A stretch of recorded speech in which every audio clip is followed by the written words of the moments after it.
Mais écoutez, on a testé ce système l'année dernière, en 2024, sur une période un peu courte. On s'y est pris du mois d'août au mois de Ah oui. septembre.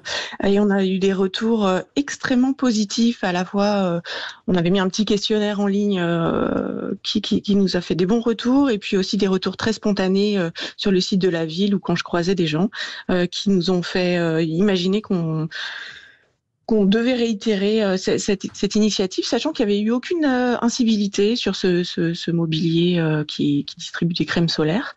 Voilà, donc on a recommencé cet été sur une période plus large. Ouais. On a commencé au début juin et puis on terminera fin août pour renouveler ce dispositif de prévention des cancers de la peau. Alors là, c'est pas forcément le cas aujourd'hui à La Rochelle, mais il y a eu quand même des journées très très ensoleillées. Vous avez senti les vacanciers au rendez-vous, vraiment demandeurs de cette crème solaire ? Oui, ils sont souvent assez surpris quand ils voient les bornes. Ils comprennent pas toujours qu'ils peuvent y avoir accès.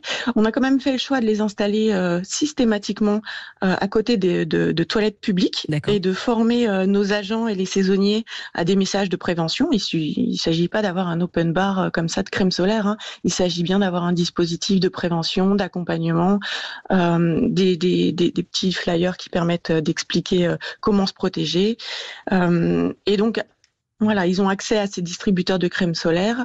Dès lors que l'indice UV est supérieur à 3, nos agents ouvrent en fait la box qui permet la distribution de crème. D'accord, donc c'est pas 24 heures sur 24, c'est pas n'importe comment, c'est avec un agent à côté et uniquement s'il y a du soleil finalement.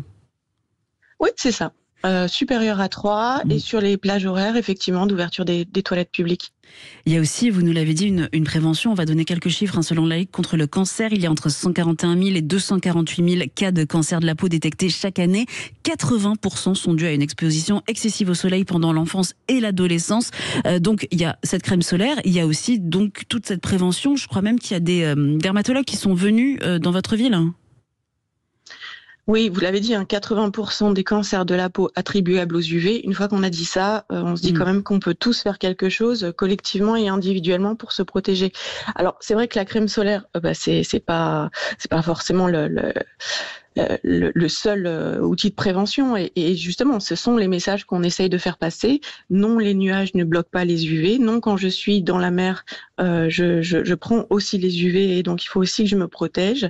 Je fais attention à me mettre à l'ombre. Si je peux, je porte des vêtements qui sont plutôt couvrants. Je limite mes expositions au soleil. Enfin voilà, j'évite le 12h-16h. On le sait, mais enfin ça fait du bien de le répéter. Et effectivement, on a eu la chance d'avoir un partenariat avec l'hôpital de La Rochelle et un dispositif qui s'appelle UVI qui est en train de développer des systèmes de dépistage précoce des mélanomes. Et donc, on a pu mettre en place une journée de prévention avec eux. C'est vrai que ce que j'ai pas dit et ce qui est très, très important, c'est que si on a mis en place ce dispositif, c'est aussi parce qu'on a un partenariat très fort et je les en remercie avec la Ligue contre le cancer de Charente-Maritime, qui est présent à nos côtés, qui a formé les agents de la ville et qui cofinance avec nous ce dispositif. Oui. C'est très précieux pour nous, bien évidemment. Parce que le financement, ça représente un coût de combien d'offrir cette crème solaire aux vacanciers ? Pour cette année, on est sur un cofinancement 50-50 avec la Ligue. La ville met 2 000 €, la Ligue met 2 000 €. Et normalement, ça sert à couvrir ces 3 bornes solaires qu'on a mis sur la période de juin à fin août. Sachant qu'on a installé 3 distributeurs. On a fait le choix d'en mettre sur 2 plages de La Rochelle, la plage des Minimes et la plage de la Concurrence. Et puis le troisième, il est sur le square Valin, qui est un square sur lequel on a une aire de jeu pour les enfants, en plein centre-ville.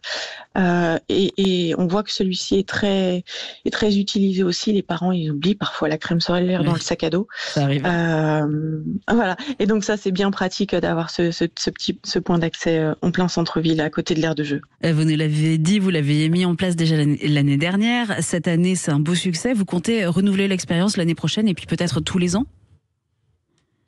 On va renouveler l'évaluation, voir comment c'est réapprécié cette année, s'il y a des dispositifs à ajuster, s'il faut bouger les bornes et les mettre autrement. En tout cas, on a inscrit cette priorité dans notre contrat local de santé. Et donc, à partir de là, effectivement, on a bien l'intention de continuer à agir pour la prévention des risques des cancers et notamment celui-ci. Il y a plusieurs autres villes, Ouistreham par exemple dans le Calvados, le Touquet dans le Pas-de-Calais, qui proposent eux aussi de la crème solaire gratuite. Est-ce que dans la région autour de La Rochelle, il y a d'autres villes qui sont venues vous voir, d'autres municipalités qui vous disent on va faire pareil que vous, c'est une super bonne idée?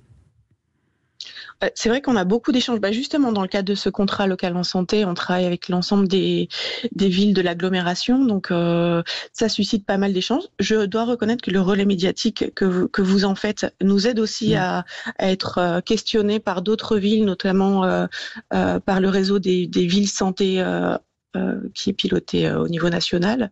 Donc oui, je pense que ça va faire des émules. Je crois que le vrai sujet, c'est de le mettre au bon endroit.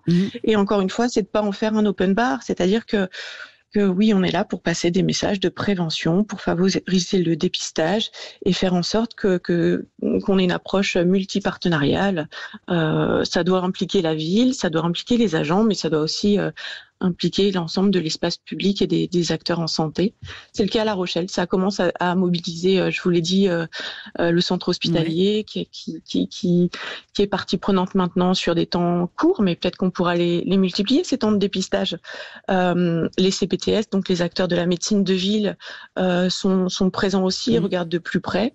Voilà, c'est un début, mais je crois qu'on peut faire toujours mieux, évidemment. Un beau début. En tout cas, merci beaucoup Delphine Charrier. Vous êtes conseillère municipale déléguée de La Rochelle, chargée de la santé publique, prévention santé, sport santé, équipement sanitaire. On vous souhaite une très belle journée.